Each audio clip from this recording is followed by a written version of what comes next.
Vous savez que depuis quelques années en tant que député, je mène un combat difficile pour lutter contre la désertification médicale.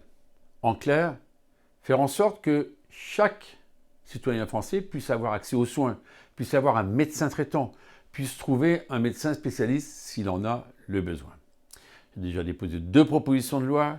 Le gouvernement, quel qu'il soit, c'était vrai sous M. Nicolas Sarkozy, comme sous François Hollande et encore sous Emmanuel Macron, on n'avance pas assez vite. Cette désertification médicale, on doit la vaincre. Pourquoi? Parce que tout simplement la population se développe en nombre d'habitants, parce que les besoins augmentent et parce que le nombre d'heures de médecins disponibles, lui, diminue. Et donc ça passe par des systèmes nouveaux. Il faut bien sûr former des hommes et des femmes, des jeunes médecins, d'autres professionnels paramédicaux, des infirmiers, les faire monter en qualification.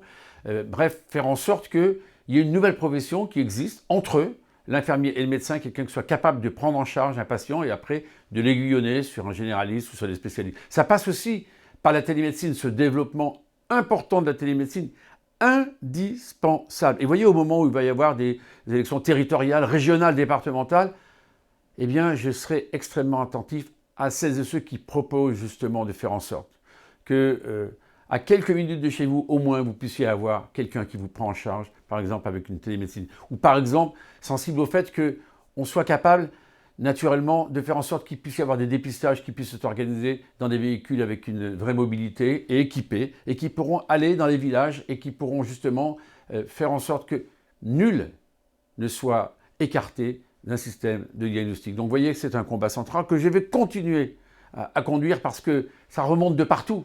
Cette attente, elle est forte, cette attente, elle est légitime, cette attente, elle exige plus de réponses que nous apportons à l'heure actuelle. Donc on continue ce combat.